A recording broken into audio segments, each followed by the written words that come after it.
Hi, Tanner and Mandy. Thank you so much for being with us tonight for Second Presbyterian Stories during this pandemic. So for those who do not know you, can you introduce yourself and tell us a little bit about yourself? Sure. I'll Yeah. I'll handle that one, I guess. Go for it. Tanner Watkins, my wife Mandy Watkins. We have been members of the church for about 3 years. Mhm. 3 years. We have two children, an 8-year-old Kate, a 3.5-year-old McLean. Um, I'm on the outreach committee and I'm the volunteer auctioneer when we have various fundraisers. We've again been a member of the church for 3 years, and it's been a blessing. I've often said a lot of times that I'm a member of a lot of extracurricular activities, and I've always found the church to be by far the most welcoming and warm organization that I'm involved with. So, Mandy, anything to add? We also attend the second Sunday school class and enjoy that group. And both of our kids are in the children's choir and they enjoy that as well. Yeah, we go on. We try to make it most well. We love the Wednesday night. Yeah, pre-COVID, we went to most of the Wednesday night services. Yeah, thank you. What has been the most challenging part of this pandemic experience for you guys?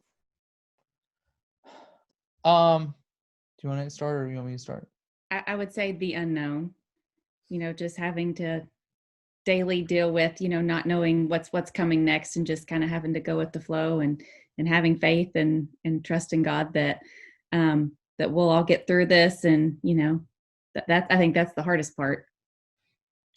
Yeah, I agree. It's unknown. One of the most unsettling times that I can recall was I recall that it was like mid-February and everybody thought that COVID-19 was just like flu plus, and then Mandy and I, it was like 9:30 at night, and we were lying in bed and watching TV, and all of a sudden there was a special report, and it switched, it like panned to the president, and he said that he was shutting down the air travel from Canada, or not from Canada, I'm sorry, but from Europe. And at that moment, I didn't freak out, but I said, this is real. This is serious. And at that point I went and went immediately and got groceries at the Kroger on, where's that, Hubbard's Lane? Mhm. On Hubbard's Lane, and because we didn't know what was coming, and then then we were shut down for months and months after that. So I agree, it's the uncertainty. It's seeing people that you love and care for get sick. One of my mentors, good friends, partners, bosses, Dick Clay, he was gravely ill from this, and so again, just seeing people that you know and love hurting and uncertain, and then you being uncertain because you don't know what this holds. You don't know how. Luckily our jobs have remained stable, but we didn't know that going in. So I do agree, it's even more so than the isolation, which is tough, not being able to hang out with your friends and see your friends and your family. Yeah, just the uncertainty. Yeah, I agree with you, especially when I think all of us are waiting to figure out what the fall will look like. That's the hardest unknown for me right now. So I think you're not alone. And I think you're exactly right on the fall. We have two school-age children, so are they going to go back to school? What's school going to look like? Yeah, I think sports are starting this, and that's kind of a in the spectrum of most trivial to most serious, that's certainly trivial. But I mean, yeah, again, just still, you're exactly right, Jordan. Just what the uncertainty of it all, and still, we don't know where we are in the terms of the beginning or the end of this. We could be at the very, hopefully we're at the very end of this, but heck, who knows? We could be at the very beginning. Yeah. Only time will tell. Right. What do you think, Mandy? Agreed. So y'all mentioned your kids. What has been the most challenging parts having kids during this time, and the most delightful parts?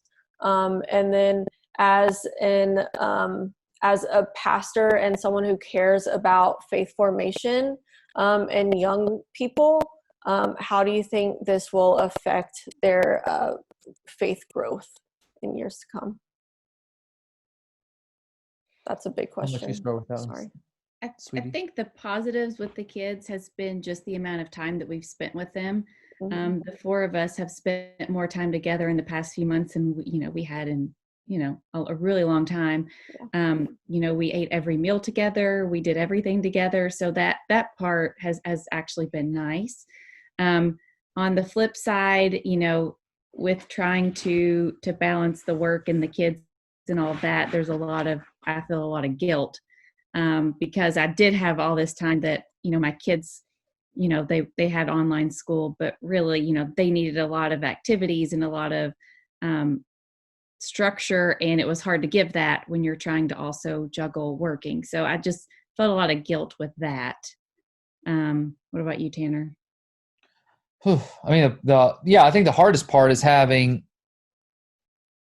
for 2 months we were kind of largely confined to the house. I mean, we'd go out a couple of times a week to the grocery store to get groceries, but having two energetic kids bouncing off the walls because they didn't have anything to do, and trying to balance that and then balance work at the same time. Both Mandy and I work, and trying to balance all of that and feeling a little guilt that your kids aren't,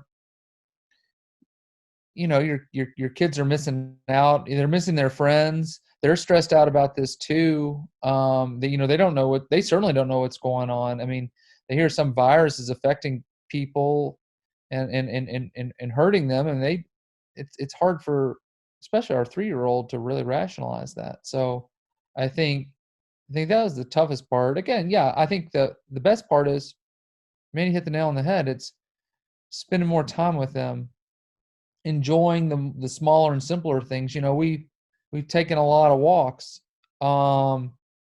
Indeed, I can recall one time, it was a Saturday, and it was cold out. We just had to get outside, and we went. I mean, we probably walked for an hour just around the neighborhood, and one of the kids is on a bike and one of the kids is on a scooter, and we're just, again, yeah, walking around and enjoying them. I think Kate and McLean are, it's kind of been refreshing. I enjoy my kids more so than I thought I would. I mean, being with them 24 hours a day, they're funny. I mean, we've had our ups and downs, of course, sure. but it's that part of it's been a blessing, and being able to spend more time with them. As far as the faith formation, I don't know. I think that's yet to be determined. And it's tough because we can do the Sunday morning services and that type stuff and have a little bit of normalcy for us, but it's tough for them. They went from being at church 2 times a week to just kind of it just ended one day. So we're trying the virtual Bible school right now, and we say prayers, but that's tough. So I do worry about that. Yeah. I think you're right. I think we're looking forward to having the church back open, so that they can, whenever that happens, so that we can go back. I mean, I think they truly developed a home there, and I agree. It's much more difficult McLean, who's 3, is not going to sit there and watch a sermon. As encapsulating as Steve's sermons are, she's not gonna sit there and watch it for 30 minutes. Yeah. Yeah. And Tanner, you mentioned that McLean doesn't really understand fully what's going on in the world right now. And I think that has a lot to do, or will have a lot to do, with faith formation and processing all of this too. Mm-hmm. Yeah, I agree. So. I couldn't agree more. And it's kind of giving them a lot of positive reinforcement that things are going to be all right, that God loves us, that Jesus loves us, that we're going to get through this all together. I think we've just got to keep on pounding that message home. Yeah. Yeah, I agree. How do you think this pandemic will change the church? Well, I think we've already seen, that we have to find non-traditional ways to worship and all of that, which is obviously tough because, we've all gotten used to showing up on Sunday morning and sitting in the pew, and we like that, obviously, or we wouldn't be there. So I think, like in the world in general, we have to kind of learn to be flexible and, come up with different ways to get together. So I think that's definitely tough. But I think that we'll have to always kind of have that in the back of our minds going forward. Yeah, no more passing of the peace, huh? We can do it different ways. Yeah. No Thumbs up, shaking right? of the hands. Yeah. Yeah. Yeah, I mean, how's it going to change the church? I mean, the church is going to have to figure out, or us as a collective church body, we're going to have to figure out ways to spread the good news, right? To continue to spread the good news. Yeah. I don't know. I mean, I don't have any grand ideas as to how to do that. I mean, Zoom works as good as anything. I mean, and hopefully we get back to some sort of normalcy where we can go to church. I mean, I miss church. I miss the Sundays. I miss the routine of the Sundays. I miss, having a cup of coffee in the library, and really miss our Sunday school class. Mm-hmm. Yeah, again, I think the church is going to have to figure out ways, us as collectively, we're going to have to figure out ways to continue to bring people in, welcome them virtually. But again, hopefully that can be mixed with a healthy dose of us, going back to live and living color services in person. Yeah. I think we all miss that normalcy of a Sunday morning routine. Mm-hmm. Yeah. And our governing body, General Assembly, which happens every 2 years, they were supposed to meet in person this year in a big convention center, and they had, I think, 700 or 800 people on a Zoom call. And so you said Zoom works well, and they obviously figured out a way to make General Assembly work well on Zoom, or semi-well on Zoom. And so I think the church is already finding ways to be a church body in the midst of this global pandemic.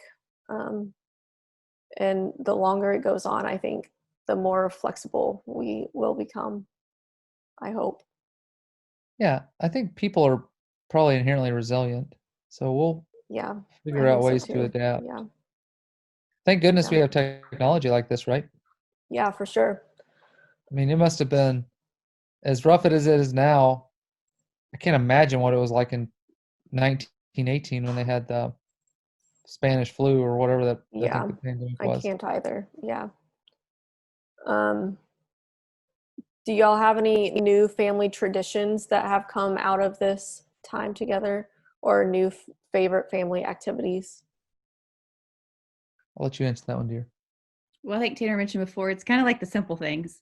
Um, you know, prior to this, on Sunday afternoons after church, we would all sit down and eat together, and that was, that was like a big deal. Well, now we do that all the time, and so we it's nice, and we've gotten used to it, and just kids riding their bikes and just doing things that people probably enjoyed before but just didn't have a lot of time to do.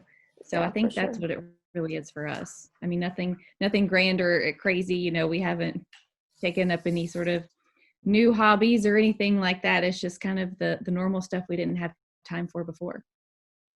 Yeah. I think that's well said. Yeah. And you really do. You find out how much time there is during the day. I mean, when you don't have to jet off to a cross country practice or a church meeting or an after work event, you kind of find out how much time there is to hang out with your family. Yeah, I agree. Yeah. Well, those are all of my questions for you all. Thank you for doing this and being a part of these stories in this pandemic for Second Pres. We're happy to. We're happy to do it. It's great to see you. Yeah, you too. You too. It was great to see you. Now, do we get to ask you questions? Yeah, sure. No, I'm kidding. Okay. Well, again, thank you so much for your time and for doing this. This was really great. It's been great for us. Thanks. Yeah, it was a lot of fun. Yeah. I mean, it really was. Yeah, and I hope one day that we can be together soon. Yes, agreed. We do too. We hope to see you on. We hope to be at church on. We hope to be at church on Sunday to see you guys. Yeah, sounds great. Okay. Bye, guys. Thanks. Bye. Thanks, Jordan.